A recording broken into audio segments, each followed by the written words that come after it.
de emoción. El anillo llevaba días buscándolo.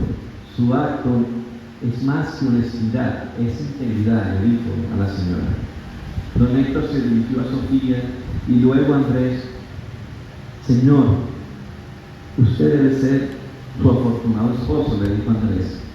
Quiero que ambos estén en mi programa de televisión esta misma noche. Sofía intentó detenerlo. Oh, no, don Héctor, por favor, solo es parte de lo que una persona debe ser. No se preocupe, déjelo así, se lo ruego. Pero el famoso insistió tanto que sacó su celular y llamó a su asistente. Olvídate del estudio, venga al hotel. Aquí en una habitación vamos a hacer la entrevista. Vamos a grabar en vivo, eres una heroína anónima y la gente debe saber sobre eso. Entonces llama al equipo que lo tenía en ese momento. En un acto de desesperación, Sofía insistió y jaló del brazo a don Héctor. Lo apartó de las cámaras. El presentador se molestó por el abrupto movimiento y Sofía le dice: por favor, no lo haga. Él no es mi esposo. Él es mi amante. Deje eso así. Concluimos. La honestidad no es igual a la integridad. Confundimos muchas veces eso y a veces nos engañan con liderazgos honestos o con personas que son honestas, que pueden ser muy íntegras en ciertas cosas, muy honestas en ciertas cosas, que pueden decir: yo no me robé ni un céntimo, pero maltrata a su esposa, es infiel, o viceversa a ella. Yo creo que es ejemplo de ella, porque siempre el hombre es infiel, pero puse a la mujer. Entonces, podemos decir que la honestidad es simplemente una verdad circunstancial, pero la integridad es una condición del alma, es aquello que nosotros hacemos en privado, lo que nosotros realmente somos. Y es ahí el estudio de hoy. Vamos a hablar sobre la integridad, porque se supone, cuando nosotros caminamos en el camino del Señor, hay muchas veces que nosotros nos desviamos, y no estoy hablando de perversiones, sino en nuestras decisiones, basadas en nuestro orgullo. Por lo menos, vamos caminando en el camino. También me recordé que en el Viejo Testamento, Dios le dijo a Josué: por favor, recuérdenle las historias a los niños, cuéntenle sobre mí, de generación a generación. Siempre hay una participación y una intencionalidad del ser humano en los caminos del Señor. Al igual que dice Proverbios: instruye al niño en su camino y no se apartará de él. Hay una función, y esto es parte. Este es un tema bien grosso. Simplemente voy a arañarlo. Estamos en el camino del Señor y de repente nos desviamos. Nos desviamos a la derecha, a la izquierda, porque usted se imagina, de repente es oscuro, ya de noche, y dice: bueno, el Señor sí me acompañó allá, pero yo estoy escuchando así como que unos leones, una fiera por aquí. Yo mejor me tomo el camino por aquí que está más alumbrado. Pero el camino que el Señor dijo era este.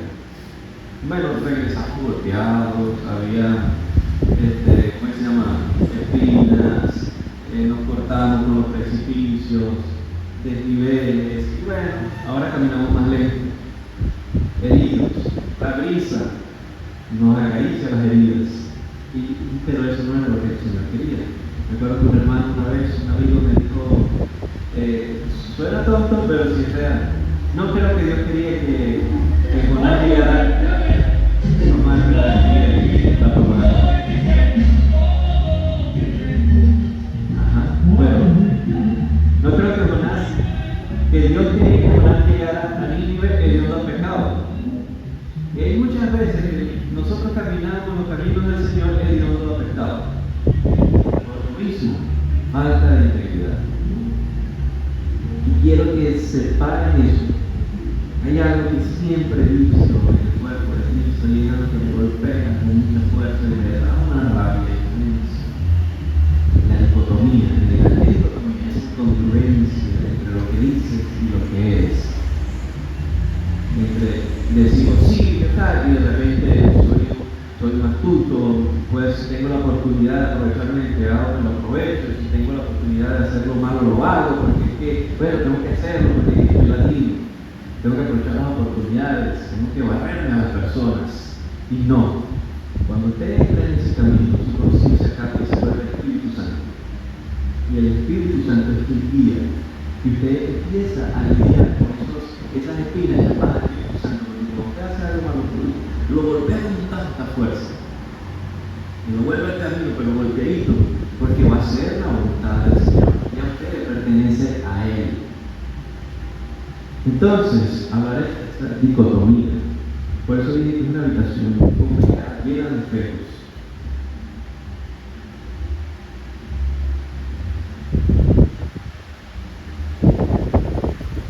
Como les dije, la honestidad no es integridad. Sería un error gravísimo poder colocar como sinónimos estas dos palabras. Y la integridad no es una opción, es una condición. La honestidad es una acción. ¿Han escuchado la teoría de la relatividad de Einstein? Volvió famosa esa palabra, porque algo es relativo. Pero eso viene mucho más atrás. Platón, antes de Cristo, empezó y decía la naturaleza y la conmovisión del ser humano es muy distinta para cada quien. Si por ejemplo yo estoy viendo el mar, la forma en que yo lo percibo es muy distinta a la persona que está al lado, cómo la percibe. Entonces él comenzó y después otras personas, otros filósofos empezaron a darle nombre a esto, relatividad. La ética, la integridad, según el ser humano, es relativa, es condicional, es dependiendo. Por lo menos, yo he escuchado mucho eso. Si por lo menos digo, bueno, él es infiel a su esposa, pero la otra le da cosas que la mujer no le da, su esposa no le da. Y bueno, él es muy buen padre, cuida a sus hijos, buen vecino, un tipo íntegro, no le roba a nadie. Eso es relativismo, es relativo, recuerdo a lo que yo considero que es bueno. Pero en Dios no existe eso, existe absolutismo, es absoluta, es una verdad absoluta. No puedo cambiarla, no puedo disfrazarla. Sí, y eso lo puedo llevar a muchas áreas de mi vida, no simplemente a lo que, yo no hago eso, no, sí lo hace, analiza, sí hay algo que es incongruente y tiene que miedos, temores, pensamientos, forma de pensar, forma de juzgar a las personas, rencores, ¿cómo adquiero yo esos rencores? Y la Biblia me dice que yo perdone. Imagínense, si me han ofendido, me dice la Biblia, ven y pide perdón a otro nivel, no simplemente decir, si yo he ofendido, ¿cómo es? ¿Me enredé? Si alguien tiene algo contra mí, que yo no tengo nada que ver con eso, pues yo voy a decir, bueno, que si me oye, que me oye, que le dé duro ahí. Pero me dice, ve y pide perdón. Por favor, restaura eso. La Biblia nos llama a ser pacificadores. En muchas áreas nos golpean. En la raíz hebrea de la palabra integridad es todo o humano, que significa completo, entero, sin defecto o sin mancha. Si le lleva a otro versículo, una iglesia sin mancha y sin arrugas, el ser perfecto que me insta, no hace perfecto porque no lo voy a hacer, pero sí a tener una intencionalidad de cambiar. No puede ser que tengamos 50 años en el Evangelio, 30 años en el Evangelio y sigamos con los mismos. Ay, es que no me vio mal, métalo ahí en el bolsillo. Yo he negado, ¿hace cuánto pasó eso? Hace 20 años. Recuerdo que me vio y hermano, no avanza, sigue como dice Pablo. Estoy pagando ahí de la tetica, hay que darle la comida diluida porque no tiene la capacidad de poder percibir un mensaje como este, por lo menos, o de enseñarlo, porque al enseñar yo esto me golpeo con mucha fuerza también.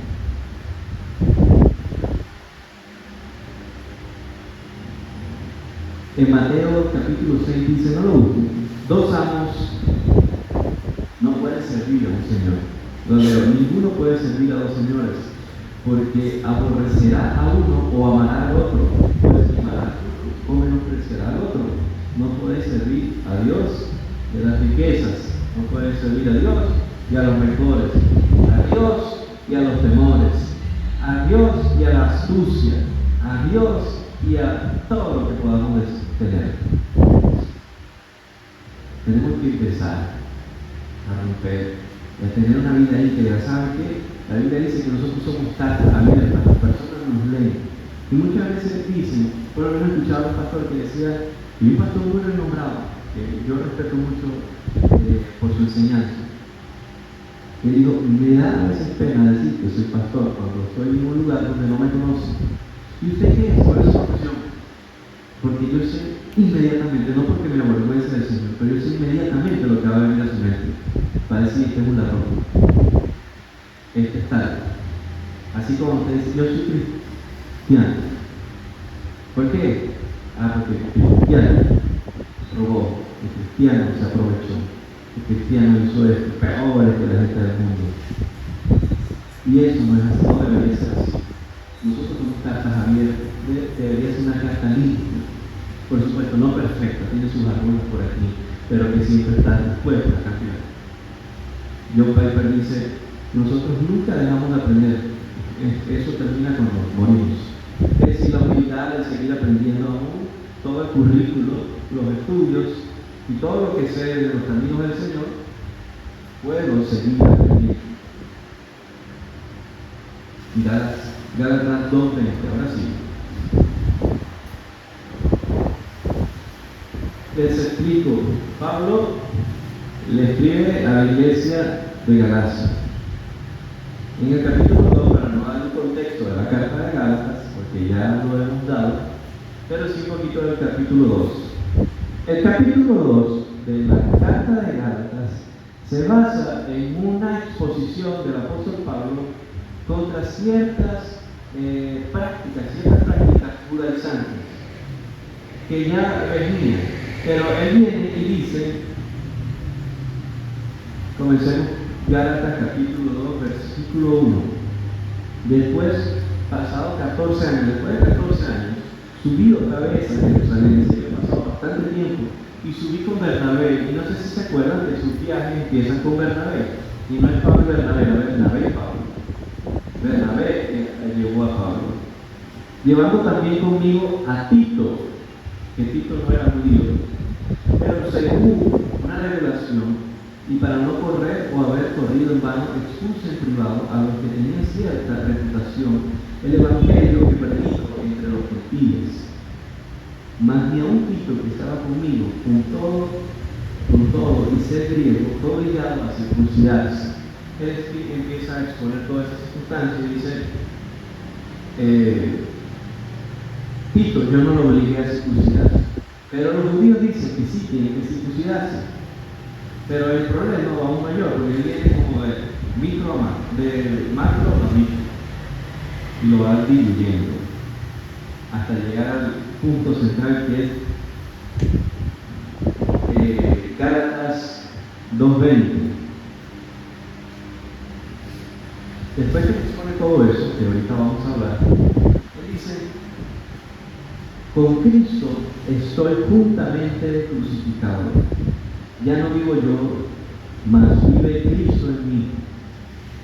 Lo que ahora vivo en la carne, lo vivo en la fe del Hijo de Dios, el cual me amó y se entregó a sí mismo por mí.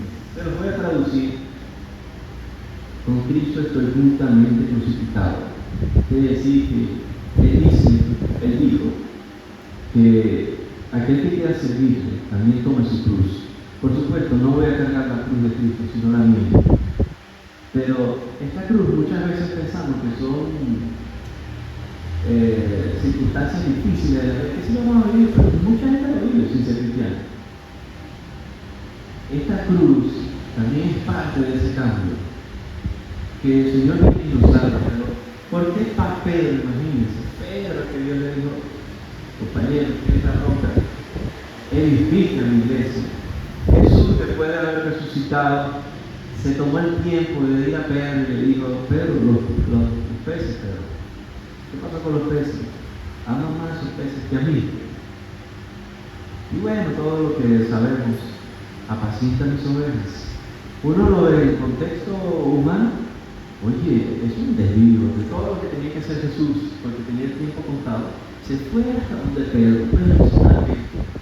No les dijo, después se dieron cuenta, él es. Pero dijo, Pedro. Y otra vez viene aquí, lo que él mismo se dice, él se dice a sí mismo un aborto, algo que no tenía que pasar, pero pasó el apóstol Pablo.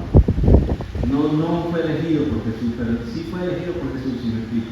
Pero no fue dentro de la camada de los 12 apóstoles. En ese tiempo, más bien estaba entrenándose en la espada para ver cómo lo mataba. Y este hombre, hablamos en rango y en autoridad, porque bueno, Pedro caminó con Jesús. Pablo no. Pablo va y lo corrige. ¿Por qué dice eso? Juntamente estoy crucificado en Cristo Jesús.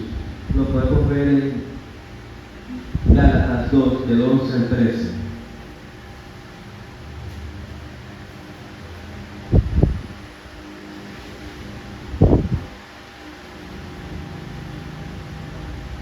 Pero cuando Pedro vino a Antioquía, le resistí cara a cara, porque era de condenar, pues antes que viniesen algunos de parte de Jacobo, comía con los gentiles, pero después que vinieron, se retraía y se apartaba, porque tenía miedo de la circuncisión. Y en su simulación, en otra versión dice, en su hipocresía, participaban también los otros judíos. Recuerden que él dijo que fue con Bernabé y fue con Tito. De tal manera que aún Bernabé, que se lo llevó, fue también arrastrado por la hipocresía de ellos. Es decir, también siguió Pedro. Y dijo, bueno, yo no los judíos, y todos los gentiles, pero con ellos sí tomo ahí una carnecita, un cochinito, pero aquí no puedo. Me imagino que las vestiduras se cambiaban porque ellos tienen ciertas normas. Pero cuando vi que no andaban rectamente conforme a la verdad, es decir, que esta escena no simplemente es que llegó Pablo y vio, oye, ¿qué pasó? No, eso seguro pasó días. Y Pablo como que aguantándose, ¿qué está pasando aquí? Y de repente ve a Bernabé haciendo lo mismo. Y yo, bueno, pero si estamos hablando que hemos sido libres en Cristo Jesús, ¿por qué está pasando eso? Si tú siendo judío vives como los gentiles y no como judío, ¿por qué obligas a los gentiles a judaizarse? Nosotros, judíos de nacimiento y no pecadores de entre los gentiles, sabiendo que el hombre no es justificado por las obras de la ley, sino por la fe de Jesucristo, nosotros también hemos creído en Jesucristo. ¿Ustedes creen que Pedro no se sabía eso? Sí se lo sabe. Porque dijo, nosotros predicamos de esto. Entonces, ¿por qué tú lo estás haciendo? Y esa es la misma pregunta que me hago a mí. Yo predico de esto, ustedes predican de esto. Entonces, ¿por qué lo están haciendo? ¿Por qué no cambian? ¿Por qué no cambian?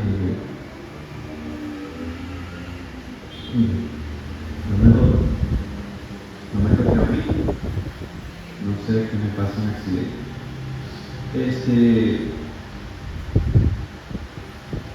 Nosotros hablamos de que no debemos aprovecharnos de las personas y lo hacemos. De todas las cosas y ordenanzas que el Señor nos ha dado, ahí nosotros vemos los estatutos del Señor como si fueran cárceles o barrotes, sí, como que nos encierran, pero no son barrotes, son diques que nos protegen de la inundación, porque nosotros vemos también, así como estoy hablando de que debemos cambiar, también hemos visto la bendición del Señor en seguir sus pasos, en hacer lo correcto.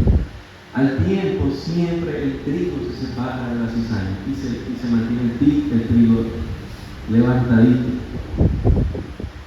El salmista David dice, y eso fue un versículo muy bueno para mí en tiempo de dificultad, Dios se muestra íntegro con los que son íntegros.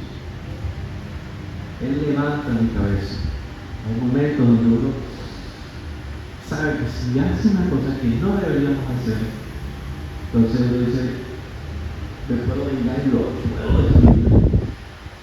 Y es justo lo que estoy haciendo, porque hizo lo malo. Pero el Señor me dice que me mantenga en integridad, que Él me va a levantar. Por supuesto, no quiero que se vayan a la tangente, porque puede ser que de repente piensen, no, es que me están quitando la casa, no, pero no, tampoco, bueno, gente aquí, sí, no, que están entrando a la casa, no la integridad de mantener, no, agarran, pagan, entran a la cabeza, ¿sabes? Pero me habla de la cotidianidad de la vida, en lo que nosotros somos. En que hay momentos donde podemos hacer justificadamente algo, pero sabemos que no es correcto, que no es ético delante del Señor, y es mejor mantenerse en la integridad. Y el Señor va a velar por nosotros. Él dice que Él es nuestro abogado, nuestro amigo, nuestro profesor, juez. Ok.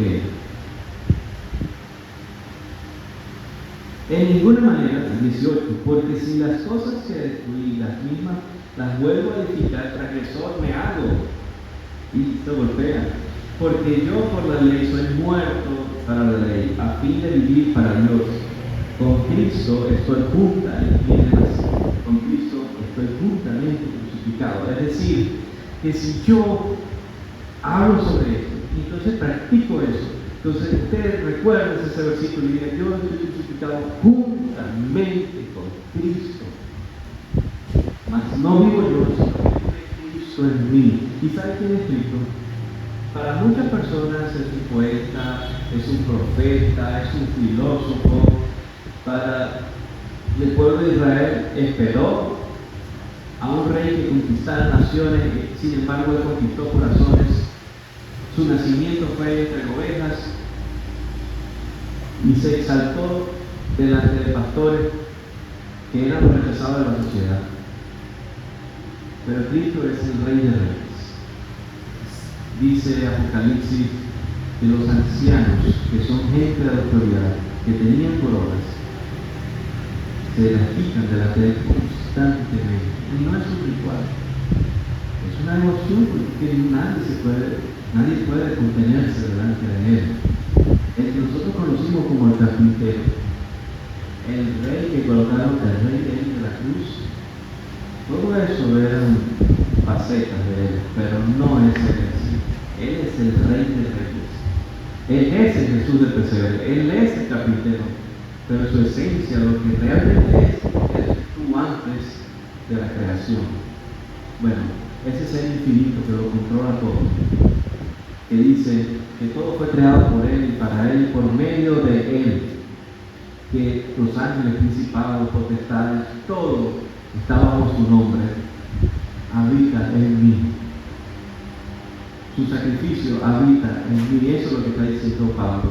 Y se lo dijo Pedro, que lo sabe, no lo va a saber, lo sabe más que yo. Vivió con Jesús. Y le dice, Pedro, ¿te acuerdas cuando te clavaron? Pedro, juntamente con él también fui crucificado. Yo me meto en el texto. Y yo creo que yo fuera grabado porque yo me fuera acordado del maestro siendo clavado. Y dice, yo he sido crucificado juntamente con Cristo. Entonces, ¿por qué no tenemos la fuerza de voluntad de cambiar ciertas cosas? ¿Tú viste todo lo que hizo con Peter? Todo lo que... ¿Te acuerdas cuando se acercó con los peces? Cuando lo obligaste. Todo eso te imagino que recordó Pedro en ese momento al decirle a Pablo, juntamente con Cristo estoy crucificado. Y ya no vivo yo, sino que vive Cristo en mí. Lo que ahora vivo en la carne, en esta funda que se va a podrir, lo vivo en la fe del Hijo de Dios. El cual me amó y se entregó a sí mismo. No desechó la gracia de Dios, pues por la ley, no desecho la gracia de Dios, pues si por la ley fuese la justicia, entonces por demás me dio Cristo. Conociendo el contexto de cómo viene ese versículo, que lo utilizamos como para entender el hecho de la salvación, también podemos entender el hecho de vivir en una integridad, porque hemos sido crucificados juntamente con el Señor. Y hay muchas veces, porque cada vez que escuchamos una enseñanza, cada vez que vamos a la palabra del Señor, que escuchamos una prédica, que escuchamos un consejo, nosotros vamos a agregar conocimiento. Y ese conocimiento de vez en cuando se vuelve sabiduría. y de vez en cuando se vuelve un obstáculo para nuestra toma de decisiones. No debería ser un obstáculo, pero sí se convierte en un obstáculo porque como que no lo convierte en un obstáculo, conviértalo en un camino, vuelva hacia él, escuche.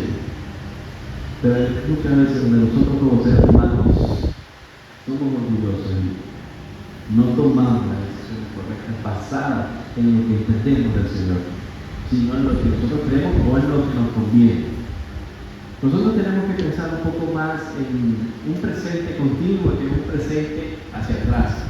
Le explico, por lo menos, usted tiene una discusión con su esposa o su esposo, o pasó un momento. Yo tengo que pensar si esa ira que voy a sacar en ese momento vale la pena. Sí, el Señor nos ha dado la capacidad. Yo digo, ¿valdrá la pena sacar esto? Porque si yo hago esto, después pasa un rollo, me voy a contar. No, después otro día. Y tal, y después el niño, la niña, no se va a saber que no estamos bien. Y tal, simplemente porque no le compré el sándwich, porque se molestó que no era el sándwich que era. Y dígame que no. Sí. Digo, vale toda esa ira. Vale la pena. Piénselo, analícelo. Pero no, nosotros nos dejamos llevar. Tengo que descargarme. Y de repente estamos ahí como los perritos ahí. Porque ya, perdón. Y tal. Pero hay veces que no es necesario pedir perdón porque podríamos haberlo evitado. Al igual que muchas otras áreas de nuestra vida. Por lo menos, cuando Jesús fue ¿cómo se llama eso? Al templo, que lo explicó el hermano Bernardo. ¿Por sí, hermano Bernardo? Sí. Y se molestó con todo lo que estaban vendiendo ahí. Él utilizó de una manera consciente su carga de ira y la puso en práctica. Pero hay muchas veces donde él podía haber discutido o hablado, pero él decía, no lo voy a hacer. Y hermano, el conocimiento del Señor no es simplemente para información, sino para transformación. La palabra del Señor no es para entendidos o para saber, wow, cuánto sabe, sino cuánto ha cambiado, cuánto se ha transformado. Entonces usted ve un señor, una señora que tiene 30 años de evangelio y usted dice, pero él está igualito, pero sabe más. Pero no ha cambiado. Dice, hermano, esa palabra no ha llegado ya, como decía mi papá. Mi papá decía, bueno, hay gente que va a la universidad, pero la universidad no pasa por ella. Solamente tienen el título, pero no saben nada. Al igual, mucha gente puede venir a la iglesia y saber mucho, pero esto no se trata de conocimiento intelectual, sino un conocimiento que nos transforma, que nos ayuda a transformar a otros y que debería transformarnos a nosotros. Y les digo algo, esto no es simplemente, la palabra del Señor no nos transforma en los ámbitos espirituales. Ay, lo que ahora se está diciendo ahora, sí, es correcto. Nos transforma en todo. Si antes éramos inseguros, Él nos ayuda a ser seguros. Si antes teníamos miedo, Él empieza a darnos paz, alegría. Si antes teníamos temores de una manera extraña, ya no los tenemos. Pero también nos da los recursos intelectuales para poder abordar este tipo de circunstancias. Si antes yo era una persona gritona y que todo lo hablaba, que yo soy así, yo hago así, y de repente yo voy cambiando, porque la palabra siempre dice que yo tengo un ejemplo, yo tengo que cambiar mi forma de ser. Él nos cambia en todo. Me acuerdo de un pastor que él fue drogadicto, pues mató un montón de cosas. Y cuando llegó a los caminos del Señor, él dijo, el Señor me cambió hasta la manera de caminar. Y yo me dejé aconsejar por todos. Él decía, hasta la manera de mirar. Me acuerdo que una vez, ya yo tenía 3 años en el Evangelio, y un hermano me dijo, hermano, ¿por qué vive así? Pues sacar a la Biblia. Como que quiere matar a la gente. Y yo, en serio, yo vivo así, ¿ves en el espejo? Y después dice, yo soy un feo. Pero para mí, claro, después piensa, será la forma de que no me intimidan, ¿qué pasó aquí? Pero él dijo, tú no me lo cambió mi forma de hablar, no la mía, ¿qué pasó? Entonces, empecé a hablar más pausado, empecé a leer. Vio como el Señor entró en todas las áreas de la vida. El Señor entró en todas las áreas, pero nosotros a veces no dejamos que entren todas esas áreas. Y por eso a veces tenemos incongruencia entre lo que decimos y hacemos. El otro escenario está en 2 Corintios capítulo 1, del 17 al 20.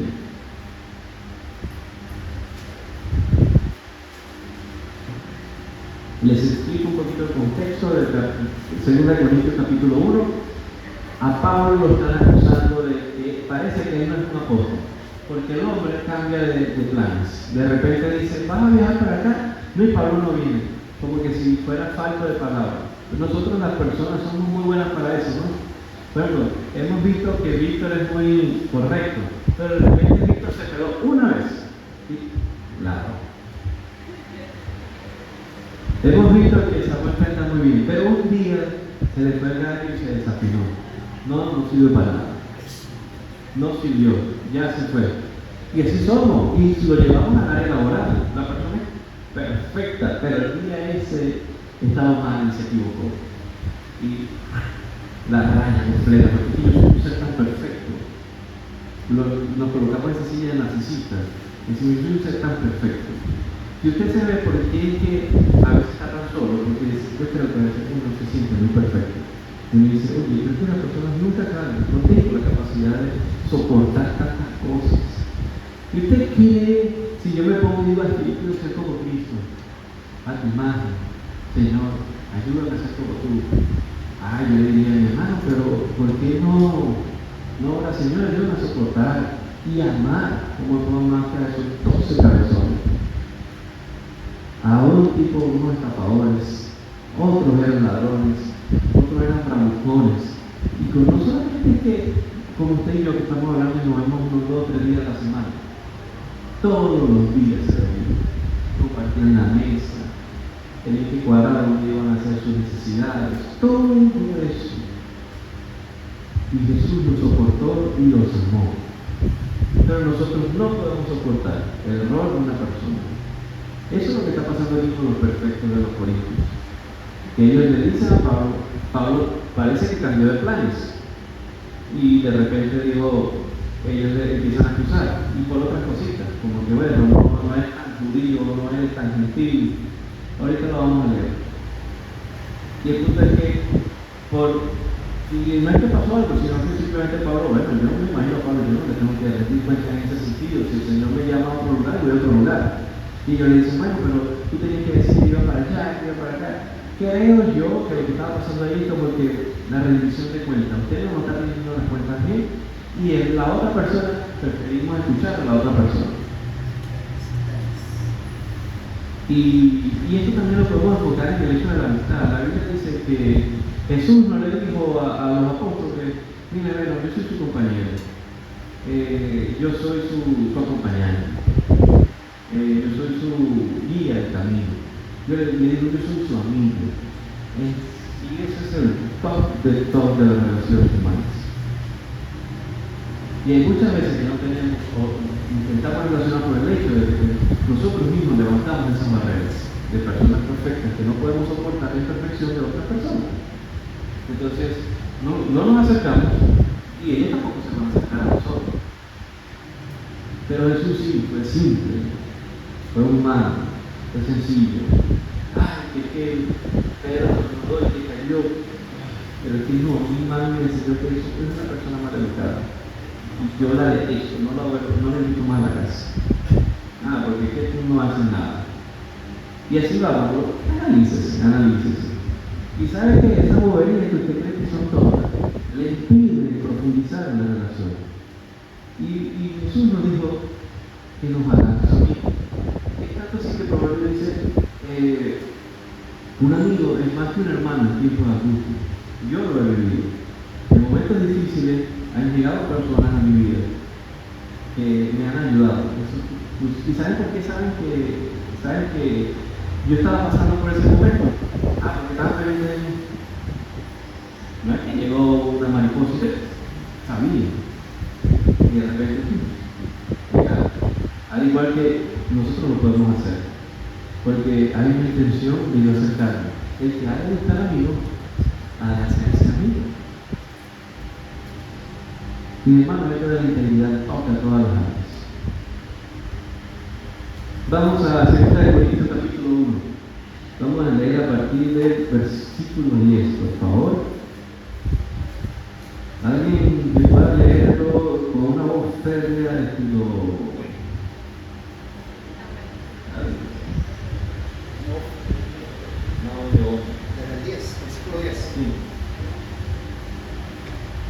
Él nos libró y nos librará de tal peligro de muerte. En Él tenemos puesta nuestra esperanza y Él seguirá librándonos. Mientras tanto, ustedes nos ayudan orando por nosotros. ¿Sí? No, 2 Corintios. Yo dije primera, disculpa. El micrófono. Es el micrófono. 2 Corintios, capítulo 1 ya te voy a decir, me confundí. No, del 1 en adelante yo digo cuando pasa.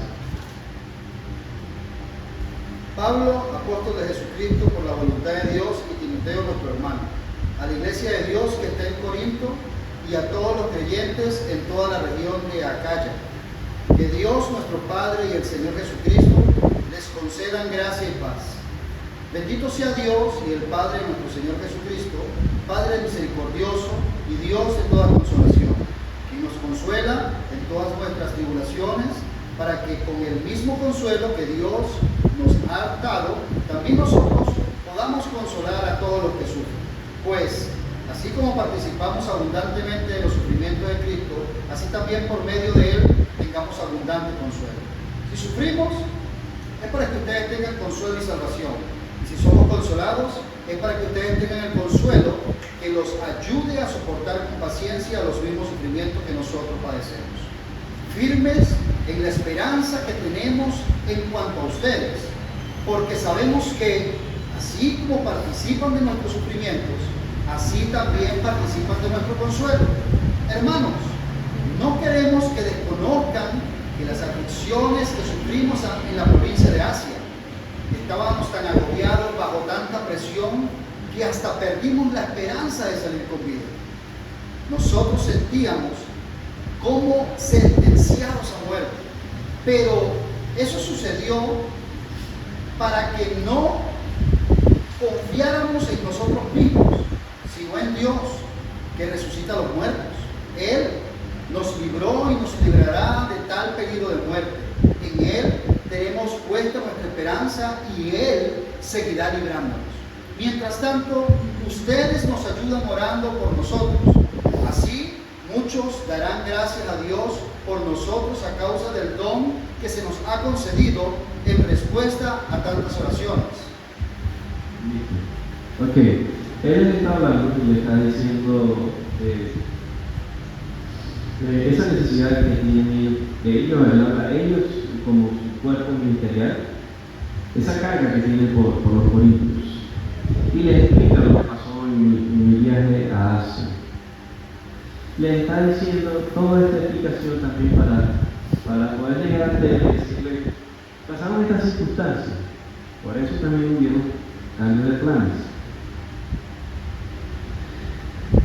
Porque nuestra gloria es esta, el testimonio de nuestra conciencia, que con sencillez y sinceridad de Dios, no con sabiduría humana, sino con la gracia de Dios, nos hemos conducido en el mundo, y mucho más con vosotros, porque no os escribimos otras cosas de las que leéis o también entendéis, y espero que hasta el fin las entenderéis. Las versiones son bien. Para poder entender bien lo que pasó ahí, hay que seguir leyendo.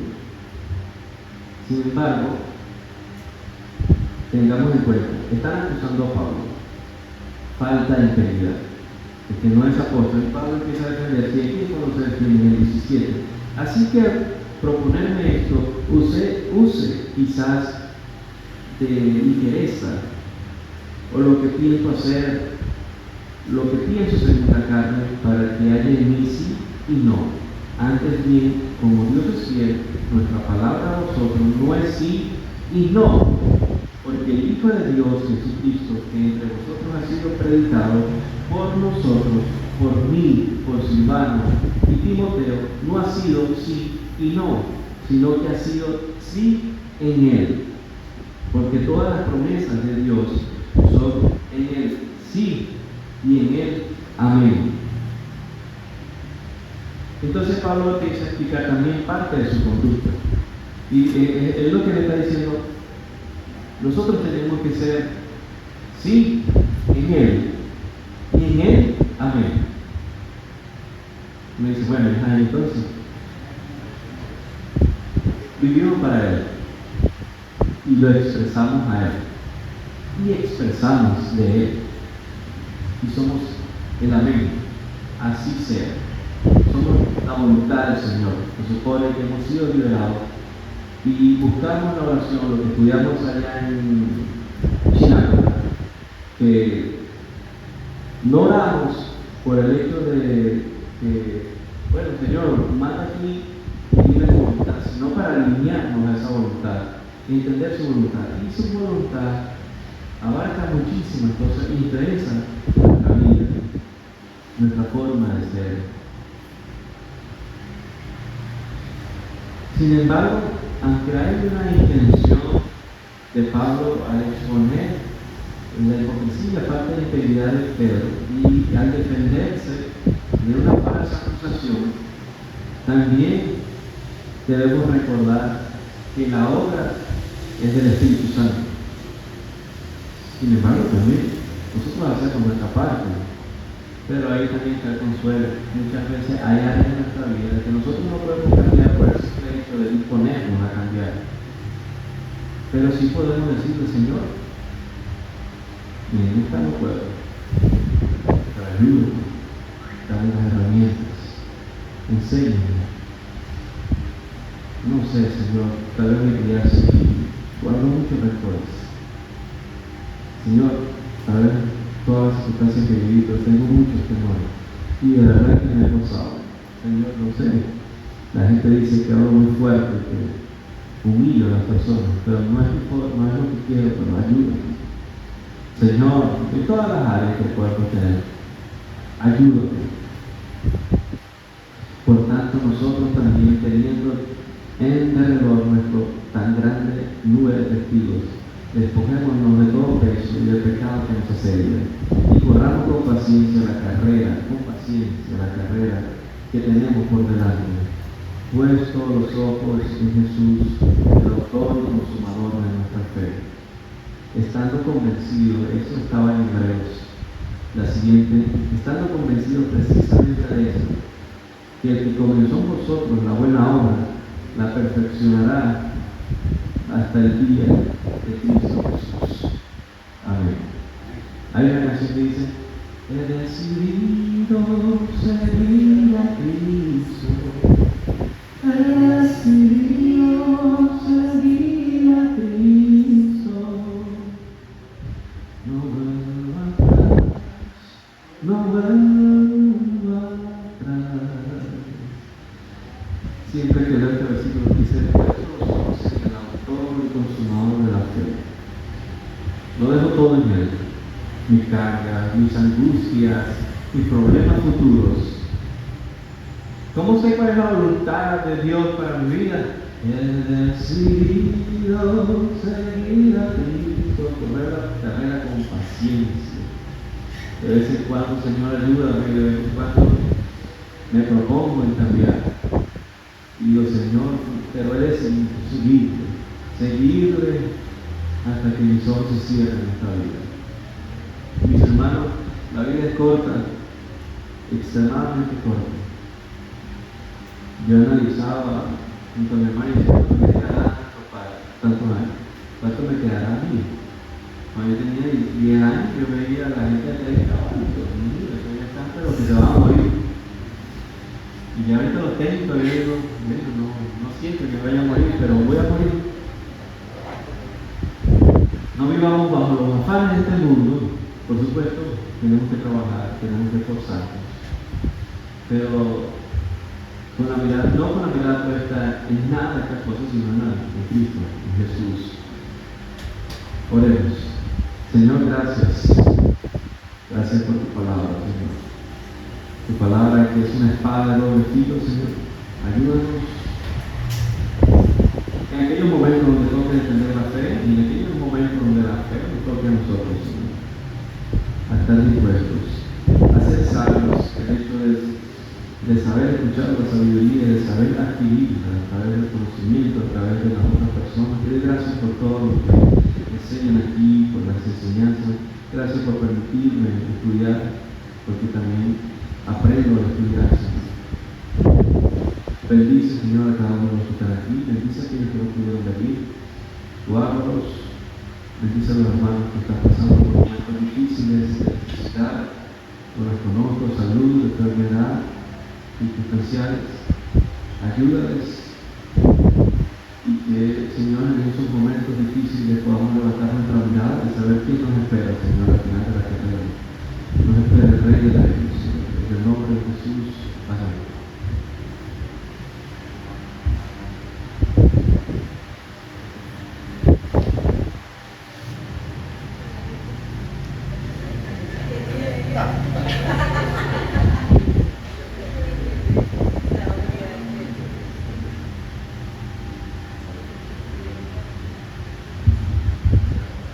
Buenos días. Continuando con la enseñanza, si recuerdan que estamos hablando al final de la reunión de la armadura, gracias María, muy bien. Entonces seguimos hablando de la armadura de Dios y vamos a Efesios, capítulo 6. Para terminar, sé que estamos cansados, pero un momentito, no me van a demorar. Efesios 6, 16. Seguimos con otro elemento, si se puede llamar así, de la armadura, que dice: sobre todo, tomad el escudo de la fe, con que podéis apagar todos los dardos de fuego del enemigo. Normalmente yo, con mi grupo de niños, habíamos estudiado la armadura de Dios, y uno se imagina con la coraza, con el escudo, con la espada, y literalmente, cuando uno piensa en la armadura, lo primero que pienso es en el escudo y en la espada, como las dos primeras cosas. Normalmente no pienso en el casco ni en lo demás, ¿no? Y aquí en el versículo 16 dice sobre todo.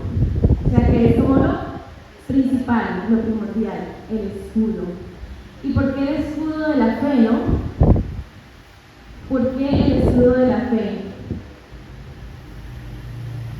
Se puede decir que el escudo es la principal barrera que nos defiende o defiende nuestro cuerpo. Ya en este caso es una interpretación de lo que puede ser de lo que es nuestra relación con Dios, pero que pensemos en el escudo de la fe como la principal barrera, por decirlo así, de protección hacia lo que el mundo nos quiere decir, hacia las amenazas o los señalamientos de lo que somos en Cristo, que nuestra fe permanezca. Y me imaginaba esa escena, ¿no? de que tenemos el escudo y normalmente en las películas todos los soldados y lo primero que colocan es su escudo y entre todos hacen una barrera para caminar, ¿no? Para avanzar. Y literalmente es así.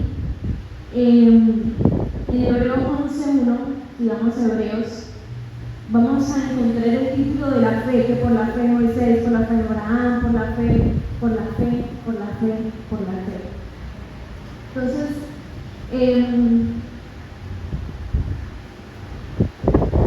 si leemos, por ejemplo, por la fe Noé fue advertido por Dios, y luego más adelante por la fe pasaron el mar rojo como tierra seca, y seguimos leyendo todo Hebreos, vamos a encontrar literalmente las hazañas que se hicieron por tener la fe puesta en Dios.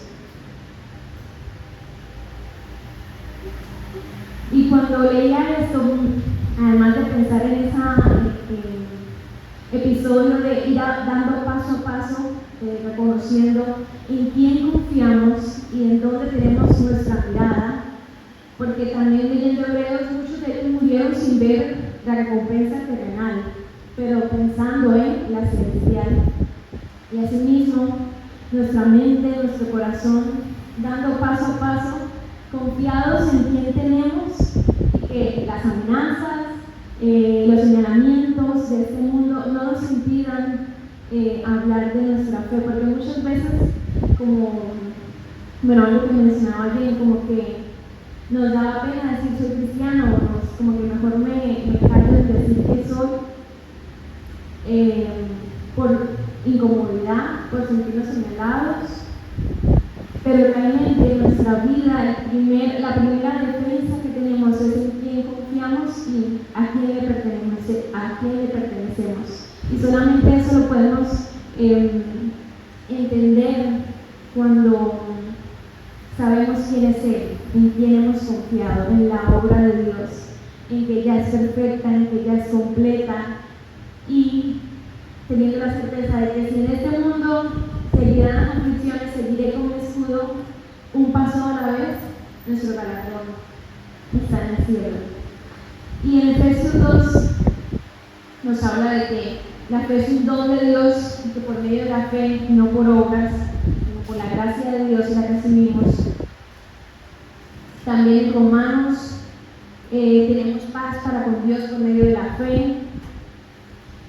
Y en Juan 5:4 dice, porque todo lo que es nacido de Dios vence al mundo, y esa es la victoria que ha vencido al mundo, nuestra fe. La fe es una barrera protectora entre nosotros y las artimañas de Satanás. Cuando creemos en Dios y le tomamos la palabra, permanecemos anclados en la verdad. Las mentiras pueden venir con poder, pero nosotros ya hemos vencido por Cristo. En ese sentido, la fe es nuestro escudo, y conociendo a quién le pertenecemos y quién va delante de nosotros. Así que, hermanos, sobre todo, como dice el versículo en su inicio, sobre todo, llevemos el escudo de la fe. Sobre todo, llevemos ahora sí. Sobre todo, el escudo de la fe. Muchas gracias. Oramos por las ofrendas. Ya saben que al final